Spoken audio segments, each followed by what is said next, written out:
በአዲስ አበባ ተገንብተው ለአገልግሎት ክፍት ከሆኑ የኮሪደር ልማት ስራዎች መካከል በአይነቱ ልዩ የሆነው የካሳንችስና የአካባቢው የኮሪደር ልማት ከትናንት በስቲያ በጠቅላይ ሚኒስትር አብይ አህመድ ተመርቆ ለአገልግሎት ክፍት ሆኗል። በካሳንችስና በአካባቢው የተገነባው የኮሪደር ልማት ስራ ከዚህ ቀደም ከተገነቡት በስፋትም በአይነትም ለየት ያለ እንደሆነ ተነግሮለታል።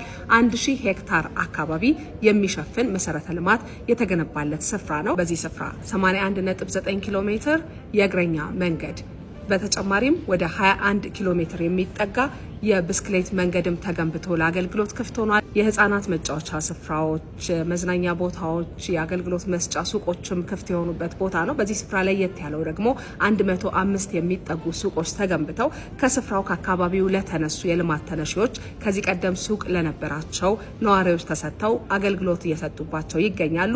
ዛሬ በዜና ኢትዮጵያ የኮሪደር ልማት ስራዎች በአዲስ አበባና በሌሎችም ከተሞች ያሉበት ደረጃ ምን ይመስላል፣ ለነዋሪዎችስ ምን እድል ይዘው መጡ የሚለውን ጉዳይ በአጀንዳነት ተመልክተናል። ዜና ኢትዮጵያን በኢቲቪ ዜና ቻናል እንዲሁም ደግሞ በኢቢሲ.ስትሪም አማራጮች መከታተል ትችላላችሁ።